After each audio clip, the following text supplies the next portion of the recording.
So what's going on, guys? My name's Viollent. Welcome to GRIZZombies. We just had update 1.17. We're one game update past that, and we're about to move into our second game update coming very shortly. There is a bounty reset, and I'm just going to share with you guys the rewards because our challenges seem to be a little bit different. This time around, we're going to be getting 500 salvage, same as last week, and 30 keys. So get out there and get your rewards. Now, another reward you can go get is in the Quartermaster. This is week 3 of the summer hack. Go ahead and open that sucker up, and we're going to get ourselves some new camos. The one that's featured this week is called Rainbowed, and there is another camo we can get, but this is the one that we're going to be featured is Rainbowed. The other one's Geo Wave, and it does not look near as good. Now, the only crappy part about this is that each camo you unlock, 30 keys each time, you can keep doing it.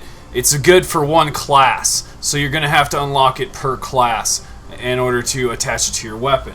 Now, there was an issue with keys and salvage not appearing, but that's been resolved at this point in time, and that came with update 1.17. A lot of people were experiencing a negative amount of keys at certain points, and it was a big issue. If you guys remember back in December, there was that ban that happened to a lot of players that were exploiting a key glitch during the 12 days of winter. The people who used the exploit, including me, had their keys and salvage reset, and we had to earn our way all the way back.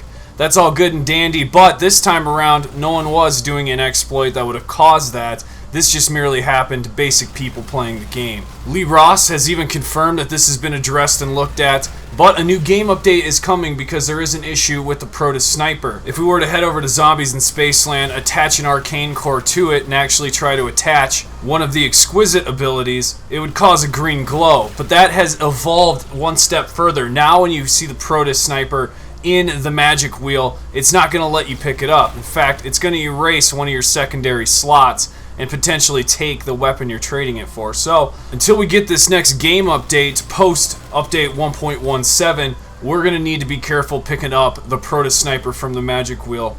But what do you guys think of the new camouflage Rainbowed?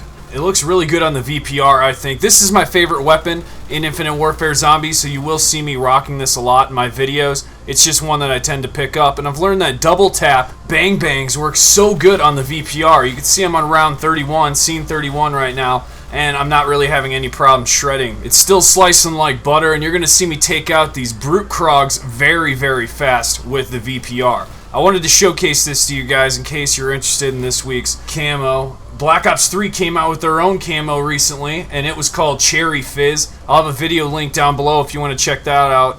But I'm really excited about Infinite Warfare right now. The reason being is that they're paying attention to the fan base. And the fan base does want things weekly or monthly, just that know that they're active. It's important.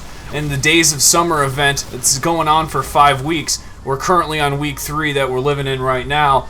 It's awesome, it's refreshing, and it's something that the Zombies community just hasn't had up until now. I expect a lot more coming into the future as we get used to these events going on. I know it's new for these developers, but it's keeping the flow interesting, it's keeping the pool warm. It's something that the whole community appreciates, and new content is key to keeping it healthy. Perhaps one of the greatest questions we can ask is why are we only get camouflages for rewards? It's one thing just to have camos as your main reward. Alright, I get it. We used to grind for the camos through Modern Warfare 2. Gold was the sought after camo. Things have changed since then, I assure you. Everyone, camos are not as prestigious as they used to be. Which brings me into the topic of loadouts. We can go into our loadouts and customize our weapons or our Fate and Fortune cards, but what's another part of the weapons that is customizable? We have our attachments, and variations of attachments could be more sought out in Zombies if they were rare. You know what I'm saying? You got to do certain challenges or be there during that certain week to get that certain attachment. You maybe become valuable as a player because by default you would be better than other players.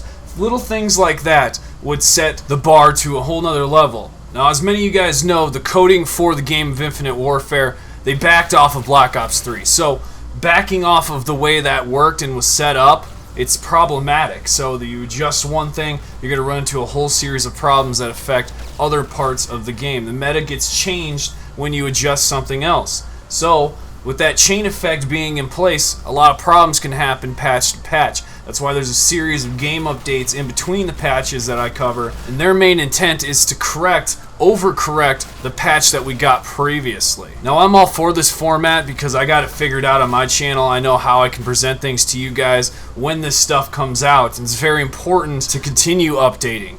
You can update one patch and get people the information and then forget about what's coming next. That's what a majority of these content creators do. I don't. I stick with it the entire season pass and beyond because we did have a DLC 5 for Black Ops 3. I did cover all the patches within that. We have exceeded our welcome with Black Ops 3. Unfortunately, the last patch that did just come out, I did cover it, by the way.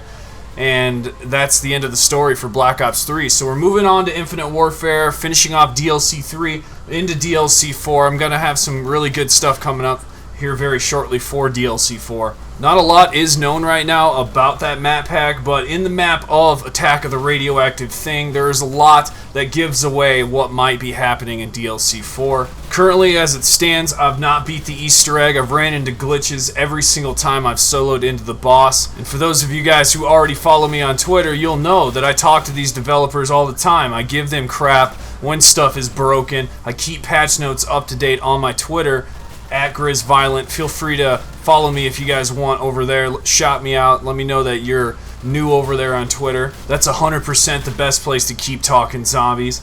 Be sure to drop a like on this video if you have enjoyed what you saw today. Maybe the little conversation that we had was enough to convince you to subscribe. I cover this stuff day and night over on Twitter. So, I will see you guys in the next video. Enjoy the rest of this gameplay of the Rainbowed Camouflage.